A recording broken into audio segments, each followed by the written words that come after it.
ಪರಂ ಶಾಂತಿ. ಇಂದಿನ ಪುರುಷಾರ್ಥದಲ್ಲಿ ಬಾಪೂಜಿಯವರು ಹೇಳ್ತಾ ಇದ್ದಾರೆ, ಮಕ್ಕಳೇ, ತಮೋ ಪ್ರಧಾನ ಜಗತ್ತಿನಲ್ಲಿ ವಾಸ ಮಾಡುತ್ತಾ ಸ್ವಯಂನನ್ನು ಸತೋ ಪ್ರಧಾನತೆಗೆ ತರುವಂತಹ ಕಾರ್ಯವು ನಡೆಯುತ್ತಿದೆ. ಹಾಗೂ ಈ ಕಾರ್ಯ ಬಹಳ ಸ್ಪೀಡಾಗಿ ತನ್ನ ಒಂದು ಗುರಿಯತ್ತ ನಡೆಯುತ್ತಿದೆ.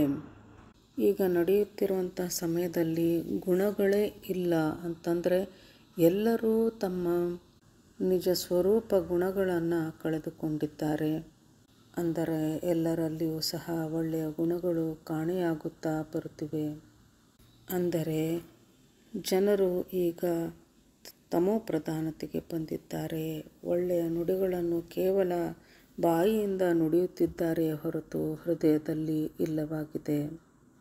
ನಮ್ಮ ಸುತ್ತಮುತ್ತಲೂ ಅಸುರಿ ಶಕ್ತಿಗಳೇ ಆಳುತ್ತಿವೆ. ಇಂತಹ ಒಂದು ತಮೋ ಪ್ರಧಾನ ತುಂಬಿರುವಂತಹ ಜಗತ್ತಿನಲ್ಲಿ ನಾವು ಒಳ್ಳೆಯ ಗುಣಗಳನ್ನು, ಅಂದರೆ ಸಕಾರಾತ್ಮಕ ಗುಣಗಳನ್ನು ಧಾರಣೆ ಮಾಡಿಕೊಳ್ಳುತ್ತಿದ್ದೇವೆ. ಹಾಗೂ ಇದಕ್ಕೆ ನಾವು ಬಹಳಷ್ಟು ಅಭ್ಯಾಸವನ್ನು ಸಹ ಮಾಡುತ್ತಿದ್ದೇವೆ. ಬೇಹದ್ ಮಕ್ಕಳ ಎಲ್ಲರ ಗುಣ, ಶಕ್ತಿ, ಪವರ್ ಏನು ಅಂತಂದರೆ ಸದಾ ನಿರಂತರವಾಗಿ ನಾವು ತಂದೆಯ ರೂಪದಲ್ಲಿ ಇರುವುದೇ ನಮ್ಮ ಗುಣವಾಗಿದೆ, ನಮ್ಮ ಶಕ್ತಿಯಾಗಿದೆ, ನಮ್ಮ ಪವರ್ ಆಗಿದೆ. ನಾವು ಪರಮಪಿತ ತಂದೆಯ ಒಂದು ಸ್ವರೂಪವೇ ಆಗಿದ್ದೇವೆ. ತಂದೆಯ ಸ್ವರೂಪದಲ್ಲಿಯೇ ನಾವು ಯೋಚಿಸುತ್ತಿದ್ದೇವೆ, ನಡೆಯುತ್ತಿದ್ದೇವೆ, ನಮ್ಮ ಎಲ್ಲ ಕೆಲಸ ಕಾರ್ಯಗಳನ್ನು ಮಾಡುತ್ತಿದ್ದೇವೆ. ಸದಾ ನಾವು ಕುಳಿತಾಗ, ನಿಂತಾಗ, ಪ್ರತಿಯೊಂದು ಕಾರ್ಯದಲ್ಲಿಯೂ ಅವರ ರೂಪವನ್ನೇ ಧಾರಣೆ ಮಾಡಿಕೊಂಡಿದ್ದೇವೆ. ಅಂದಾಗ ತಂದೆಯ ಪ್ರತಿಯೊಂದು ಗುಣವು ನಾವು, ಅಂದರೆ ಬೇಹದ್ ಮಕ್ಕಳಾದ ನಮ್ಮಲ್ಲಿ ಬರಲಿಕ್ಕೆ ಸಾಧ್ಯವಿದೆ.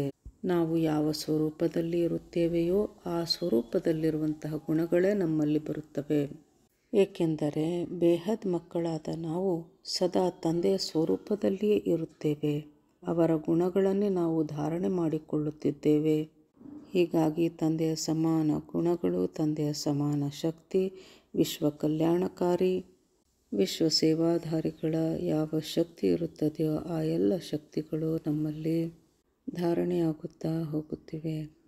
ಲೌಕಿಕದಲ್ಲಿರುವಂಥ ಸಾಮಾನ್ಯ ಜನರು ಬರುತ್ತಾ ಅಧೋಗತಿಗೆ ಇಳಿಯುತ್ತಿದ್ದಾರೆ. ಅವರು ಎಷ್ಟು ಕೆಳಮಟ್ಟದಲ್ಲಿ ಇಳಿಯುತ್ತಾ ಹೋಗುತ್ತಿದ್ದಾರೆಯೋ, ಅಂದರೆ ತಮ್ಮ ಪವರನ್ನು ಕಳೆದುಕೊಳ್ಳುತ್ತಾ ಬರುತ್ತಿದ್ದಾರೆಯೋ, ನಾವು ಬೇಹದ್ನ ಮಕ್ಕಳು ಅಷ್ಟೇ ತೀವ್ರಗತಿಯಲ್ಲಿ ಸ್ಪೀಡಾಗಿ ಮೇಲೆ ಹೋಗುತ್ತಿದ್ದೇವೆ. ಈಗ ನಿಮ್ಮ ಅಭ್ಯಾಸ ನ್ಯಾಚುರಲ್ ಆಗಿ ಆಗುತ್ತಿದೆ ಎಂದು ಬಾಪೂಜಿಯವರು ಹೇಳುತ್ತಿದ್ದಾರೆ.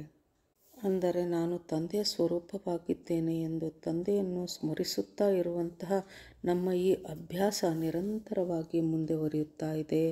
ಹೀಗಾಗಿ ಅದು ನಮಗೆ ಸಹಜವಾಗಿ ಬಿಟ್ಟಿದೆ. ಅಂದರೆ ಈ ಒಂದು ಅಭ್ಯಾಸ, ಈ ಒಂದು ಸ್ವರೂಪ ನಮಗೆ ನ್ಯಾಚುರಲ್ ಆಗಿ ಬಿಟ್ಟಿದೆ. ಇದನ್ನು ಈಗ ನಾವು ಧಾರಣೆ ಮಾಡುವಂತಹ ಅಭ್ಯಾಸ ಮಾಡಿಕೊಳ್ಳಬೇಕಾಗಿಲ್ಲ.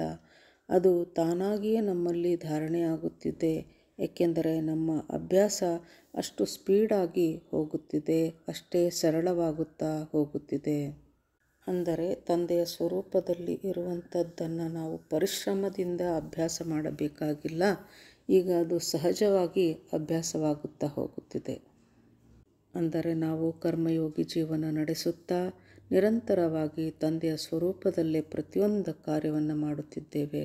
ಹೀಗಾಗಿ ತಮೋ ಪ್ರಧಾನತೆಯ ಅಪೋಸಿಷನ್ ಈಗ ನಮಗೆ ಬಹಳ ತೀವ್ರವಾಗಿ ಕಾಡುತ್ತಿದೆ. ಏಕೆಂತಂದರೆ ನಾವು ಬಹಳ ಸ್ಪೀಡಾಗಿ ನಾವು ಎತ್ತರಕ್ಕೆ ಹೋಗುತ್ತಿದ್ದೇವೆ, ಮೇಲೆ ಹೋಗುತ್ತಿದ್ದೇವೆ. ಇನ್ನು ಲೌಕಿಕದಲ್ಲಿರುವಂತಹ ಎಲ್ಲರೂ ಅಧೋಗತಿಗೆ, ಕೆಳ ಸ್ತರಕ್ಕೆ ಹೋಗುತ್ತಿದ್ದಾರೆ. ಹೀಗಾಗಿ ತಮೋ ಪ್ರಧಾನತೆಯು ನಮಗೆ ಅಪೋಸಿಷನ್ನ ಪಾರ್ಟನ್ನು ಪ್ಲೇ ಮಾಡುತ್ತಿದೆ.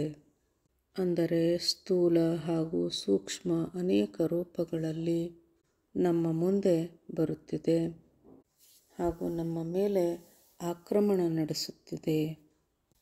ಆದರೆ ತಮೋ ಪ್ರಧಾನತೆಯು ಬೇಹದ್ನ ಮಕ್ಕಳನ್ನು ಎಷ್ಟೇ ಆಕ್ರಮಣ ಮಾಡಿದರೂ, ಎಷ್ಟೇ ಮಾಯೆಯಲ್ಲಿ ಮುಳುಗಿಸಿದರೂ ಸಹ ಬೇಹದ್ನ ಮಕ್ಕಳು ಅದರಲ್ಲಿ ಮುಳುಗಲು ಸಾಧ್ಯವೇ ಇಲ್ಲ. ಬಾಪೂಜಿಯವರು ಹೇಳ್ತಾ ಇದ್ದಾರೆ, ಪರಮಪಿತ ತಂದೆಯ ಮಕ್ಕಳನ್ನು ಯಾರೂ ಸಹ ಸೋಲಿಸಲು ಸಾಧ್ಯವಿಲ್ಲ. ಅವರನ್ನು ಸೋಲಿಸುವುದು ಅಸಂಭವ. ಏಕೆಂದರೆ ಪರಮಪಿತ ತಂದೆಯ ಮಕ್ಕಳಾದ ನಾನು ಯಾರು ಹಾಗೂ ನನ್ನ ಕರ್ತವ್ಯ ಏನು ಎಂಬ ಅರಿವಿನಲ್ಲಿ ಸದಾ ನಾವಿರುತ್ತೇವೆ. ಪರಮಪಿತ ತಂದೆಯೇ ನನ್ನೊಂದಿಗಿದ್ದಾನೆ, ಪರಮಪಿತ ನನ್ನ ತಂದೆಯಾಗಿದ್ದಾನೆ ಎಂಬ ಅರಿವಿನಲ್ಲಿಯೇ ಸದಾ ನಾವು ಕಾರ್ಯವನ್ನು ಮಾಡುತ್ತಿರುತ್ತೇವೆ. ಹೀಗಾಗಿ ಯಾವ ತಮೋ ಪ್ರಧಾನತೆಯೂ ಸಹ ನಮ್ಮನ್ನು ಗೆಲ್ಲಲಾರದು. ತಂದೆ ಹೇಳುತ್ತಿದ್ದಾರೆ, ಮಕ್ಕಳೇ, ನೀವು ನಿಮ್ಮ ಮೇಲೆ ಅಟೆನ್ಷನನ್ನು ಇಡಿ, ಗಮನಿಸಿ.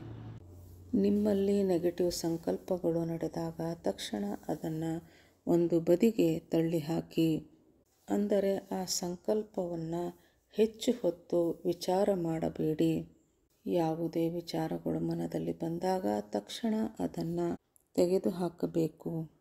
ಯಾವುದೇ ಕೆಟ್ಟ ಸಂಕಲ್ಪಗಳು, ಬಲಹೀನ ಸಂಕಲ್ಪಗಳು ಬಂದಾಗ ಅದನ್ನು ತಕ್ಷಣವೇ ಮನಸ್ಸಿನಿಂದ ತೆಗೆದುಹಾಕಬೇಕು. ಅಂದರೆ ನಾನು ಇನ್ನೂ ಸಹ ತಂದೆಯ ಸ್ವರೂಪಕ್ಕೆ ಬಂದಿಲ್ಲ, ತಂದೆಯ ಸಮಾನವಾಗಿಲ್ಲ, ನನ್ನಲ್ಲಿ ಇನ್ನೂ ಬಹಳಷ್ಟು ಪರಿವರ್ತನೆ ಆಗಬೇಕಿದೆ ಎಂಬ ವಿಚಾರಗಳು ಮನದಲ್ಲಿ ಬಂದಾಗ ಅದನ್ನೆಲ್ಲ ನೀವು ತಳ್ಳಿ ಹಾಕಬೇಕು. ಇವೆಲ್ಲವೂ ವ್ಯರ್ಥ ಸಂಕಲ್ಪಗಳಾಗಿವೆ. ಕೇವಲ ನಾವು ನಮ್ಮ ಮೇಲೆ ಅಟೆನ್ಷನನ್ನು ಇಡುತ್ತಾ ಹೋಗಬೇಕು. ತಮೋಪ್ರಧಾನ ಸಂಕಲ್ಪಗಳು ವಿಭಿನ್ನ ರೂಪದಲ್ಲಿ ನಮ್ಮ ಬಳಿ ಬಂದಾಗ ಅದನ್ನು ಸೈಡ್ ಲೈನ್ ಮಾಡುತ್ತಾ ಹೋಗಬೇಕು. ಅಂದರೆ ಆ ಸಂಕಲ್ಪ ವಿಚಾರಗಳಲ್ಲಿ ನಾವು ಸಿಲುಕಿಕೊಳ್ಳಬಾರದು. ತಕ್ಷಣ ನಾವು ಅದನ್ನು ಅರಿತುಕೊಳ್ಳಬೇಕು. ಇದು ತಮೋಪ್ರಧಾನತೆಯನ್ನು ಒಳಗೊಂಡಂತಹ ಸಂಕಲ್ಪವಾಗಿದೆ. ಇದನ್ನು ನೀವು ಮತ್ತೆ ನಿಮ್ಮ ತಲೆಯಲ್ಲಿ ಇನ್ನೂ ಹೆಚ್ಚು ಹೆಚ್ಚು ಆಲೋಚನೆ ಮಾಡುತ್ತಾ ಆ ಸಂಕಲ್ಪವನ್ನು ಮುಂದುವರಿಸಬಾರದು ಎಂದು ಬಾಪೂಜಿಯವರು ನಮಗೆ ಹೇಳ್ತಾ ಇದ್ದಾರೆ. ಬಾಪೂಜಿಯವರು ಈಗ ನಮಗೆ ಒಂದು ಬಹಳ ಪವರ್ಫುಲ್ ಆದಂತಹ ಒಂದು ವಿಷಯವನ್ನು ಹೇಳ್ತಾ ಇದ್ದಾರೆ. ಅದೇನೆಂದರೆ, ನಮ್ಮ ಮನದಲ್ಲಿ ಯಾವುದೇ ರೀತಿಯ ಒಂದು ನೆಗೆಟಿವ್ ಸಂಕಲ್ಪ ಬಂದಾಗ ನಾವು ಯಾವ ರೀತಿ ಆಲೋಚನೆ ಮಾಡಬೇಕು ಅಂದರೆ, ಇದೆಲ್ಲವೂ ಏನೇನೂ ಅಲ್ಲ, ಅಂದರೆ ಇದೇನು ದೊಡ್ಡ ವಿಷಯವಲ್ಲ ಎಂದುಕೊಂಡಾಗ ನಮ್ಮ ಮನಸ್ಸು ಹಗುರವಾಗುತ್ತದೆ ಹಾಗೂ ಅಂತಹ ಸಂಕಲ್ಪ ವಿಚಾರಗಳು ದೂರವಾಗುತ್ತವೆ. ಯಾವುದೇ ನೆಗೆಟಿವ್ ವಿಚಾರ ಮನದಲ್ಲಿ ಬಂದಾಗ ಇದು ಏನೂ ದೊಡ್ಡದಲ್ಲ, ಇದು ಏನೂ ಒಂದು ವಿಷಯವೇ ಅಲ್ಲ ಎಂದು ಅದನ್ನು ಸೈಡ್ ಲೈನ್ ಮಾಡುತ್ತಾ ಮುಂದುವರಿಯಬೇಕು. ಬಾಪೂಜಿ ಹೇಳ್ತಾ ಇದ್ದಾರೆ, ಬೇಹದ್ನ ಮಕ್ಕಳು ಬಹಳ ತೀವ್ರಗತಿಯಲ್ಲಿ ಪುರುಷಾರ್ಥವನ್ನು ಮಾಡುತ್ತಾ ಮುಂದುವರಿಯುತ್ತಿದ್ದಾರೆ ಹಾಗೂ ಸಂಪೂರ್ಣ ಸಂಪನ್ನರಾಗುತ್ತಾ ಹೋಗುತ್ತಿದ್ದೇವೆ. ಪರಮಪಿತನಲ್ಲಿ ನಂಬಿಕೆಯನ್ನು ಇಡಬೇಕು. ಯಾವ ಮಕ್ಕಳೊಂದಿಗೆ ಪರಮಪಿತ ತಂದೆ ಇದ್ದಾನೆಯೋ ಅಂತಹ ಮಕ್ಕಳನ್ನು ಯಾರೂ ಸಹ, ಈ ಸಂಪೂರ್ಣ ಪ್ರಕೃತಿಯೂ ಸಹ ಅವರನ್ನು ಸೋಲಿಸಲು ಸಾಧ್ಯವಿಲ್ಲ. ಪರಂ ಶಾಂತಿ. ಪರಮ ಶಾಂತಿ ಸೋಚೋ ಬೋಲೋ ಪರಂ ಶಾಂತಿ. Join us daily for our morning live meditation, Monday to Saturday, 5:30 to 6:30 a.m. Join us daily for live meditation, 10 p.m. to 11 p.m. on YouTube Live. Subscribe now. Website www.paramshanti.org. Email us anand@paramshanti.org. Like, share, subscribe. Join today.